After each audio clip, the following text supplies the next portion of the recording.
Hello friends, welcome back to my YouTube channel. My name is Bhavna. तो आज का हमारा टॉपिक है committees of the constituent assembly and their chairman. तो video start करने से पहले आपको बता दूं कि हमने इंडियन पॉलिटी स्टार्ट की हुई है एंड इससे पहले हमने जो टॉपिक कवर किया था वो था फ्रेमिंग ऑफ कॉन्स्टिट्यूशन, यानी कि हमारे देश का संविधान कैसे बना और कितने टाइम में बना। ये वाला टॉपिक हम कवर कर चुके हैं, जिसमें हमने किया था कि कॉन्स्टिट्यूएंट बनाने के लिए कॉन्स्टिट्यूएंट असेंबली की ज़रूरत थी और इस कॉन्स्टिट्यूएंट असेंबली को बनाने के लिए कैबिनेट मिशन प्लान आया था इंडिया में, ठीक है, और कितने टाइम तक वो रहा था और कितना टाइम हमारे देश के संविधान को बनाने के लिए लगा, ठीक है। हमारे देश के संविधान में कितने पार्ट्स हैं, कितने आर्टिकल हैं, कितने शेड्यूल हैं, ये सारी चीज़ें हम अपने प्रीवियस वीडियो में कर चुके हैं। अगर आपने वीडियो नहीं देखी है तो लिंक मैं डिस्क्रिप्शन में दे दूंगी, आप जाके चेक कर सकते हो। साथ ही मैं आपको ये चीज़ बोलना चाहती हूँ कि अगर आपको लगता है कि कोई आपका फ्रेंड किसी कॉम्पिटिटिव एग्जाम की प्रिपरेशन कर रहा है तो आप मेरे वीडियो के लिंक को उसके साथ जरूर शेयर करना, सो दैट कि उनको भी मेरे नोट्स का थोड़ा बहुत फ़ायदा हो जाए।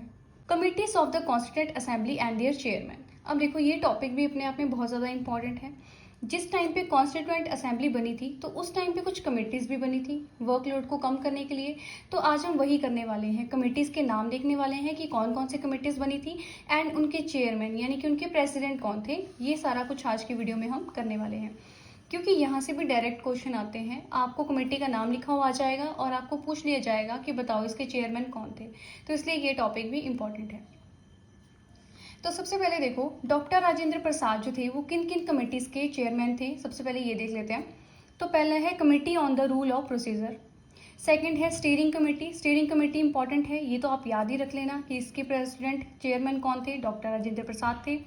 थर्ड है फाइनेंस एंड स्टाफ कमेटी, इसके चेयरमैन भी कौन थे, डॉक्टर राजेंद्र प्रसाद थे। फोर्थ है ad hoc committee on the national flag, तो इसके चेयरमैन भी कौन थे, चेयरमैन बोलो या प्रेसिडेंट बोलो, कौन थे, डॉक्टर राजेंद्र प्रसाद थे। तो ये 4 कमेटीज़ थी जिसके चेयरमैन डॉक्टर राजेंद्र प्रसाद थे। बहुत ही ज़्यादा इंपॉर्टेंट है, एज इट इज़ याद रखना है आपने, ठीक है। अब देखो नेक्स्ट है पंडित जवाहरलाल नेहरू। पंडित जवाहरलाल नेहरू जी किन किन कमेटीज़ के हेड थे। पहली है यूनियन कॉन्स्टिट्यूशन कमेटी, सेकंड है यूनियन पावर कमेटी, थर्ड है स्टेट कमेटी। तो ये 3 कमेटीज़ थी जिनके चेयरमैन कौन थे, पंडित जवाहरलाल नेहरू थे। हमारे प्रीवियस वीडियो में हमने देखा था पंडित जवाहरलाल नेहरू जो थे वो हमारे इंडिया के फर्स्ट प्राइम मिनिस्टर थे, और डॉक्टर राजेंद्र प्रसाद जी का भी हमने देखा था जब सेकंड मीटिंग हुई थी। सेकंड मीटिंग में हमने देखा था कि डॉक्टर राजेंद्र प्रसाद जी को परमानेंट प्रेसिडेंट बनाया गया था। तो ये चीज़ें भी अपनी याद रखनी है, ये हमने अपनी प्रीवियस वीडियो में किया है।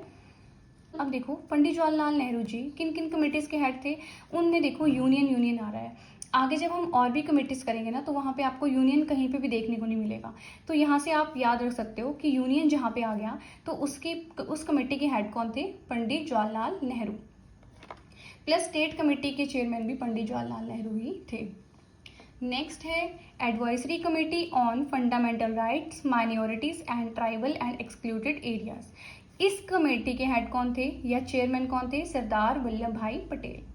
तो ये भी आपने याद रखना है। नेक्स्ट है ड्राफ्टिंग कमेटी। ड्राफ्टिंग कमेटी भी बहुत ज़्यादा इंपॉर्टेंट है, इसके चेयरमैन तो आपको डेफिनेटली पता ही होना चाहिए, डॉक्टर BR अम्बेडकर जी थे, ठीक है। ड्राफ्टिंग कमेटी की वैसे हम अलग से एक वीडियो भी करेंगे जिसमें हम देखेंगे कि ड्राफ्टिंग कमेटी के हेड तो आपने देख लिया कौन है, डॉक्टर BR अम्बेडकर, लेकिन ड्राफ्टिंग कमेटी में और कौन कौन से मेंबर थे और ये कमेटी कब बनी थी, इसकी हम अलग से वीडियो करेंगे।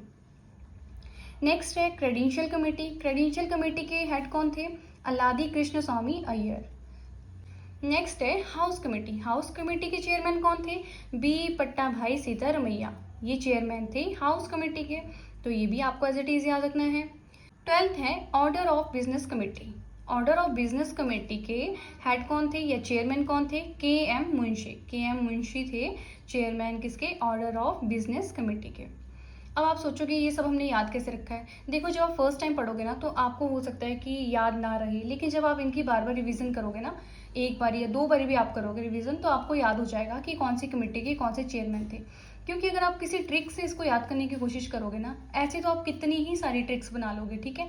आप ट्रिक्स याद रखोगे या क्या याद रखोगे, ठीक है। तो बेटर ये है कि 1 या 2 बार आप रिवीजन करोगे तो उससे आपको याद हो जाएगा कि कौन सी कमेटी के हेड कौन थे। नेक्स्ट है committee on the functions of the constituent assembly. तो इसके चेयरमैन कौन थे, GV मावलंकर थे, ठीक है। ये भी आपने याद रखना है। देखो जो ये कमेटीज़ बनी थी, अब इन कमेटीज़ की भी आगे सब कमेटीज़ बनी थी, तो एक बार उनको भी देख लेते हैं। तो 14th है माइनॉरिटी सब कमेटी।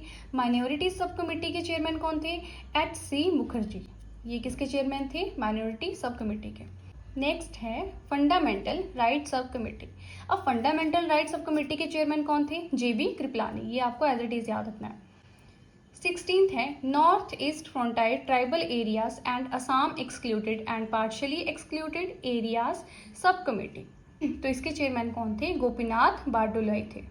लास्ट है excluded and partially excluded areas other than those in Assam, जो असम के अलावा थे, सब कमेटी।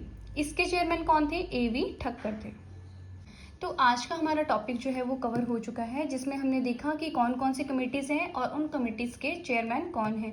बहुत ही ज़्यादा इंपॉर्टेंट टॉपिक है, स्किप मत करना बिल्कुल भी, क्योंकि यहीं से ही क्वेश्चन बन जाते हैं एंड फिर एग्जाम के टाइम पे हम सोचते हैं कि क्वेश्चन कहाँ से आया। ठीक है।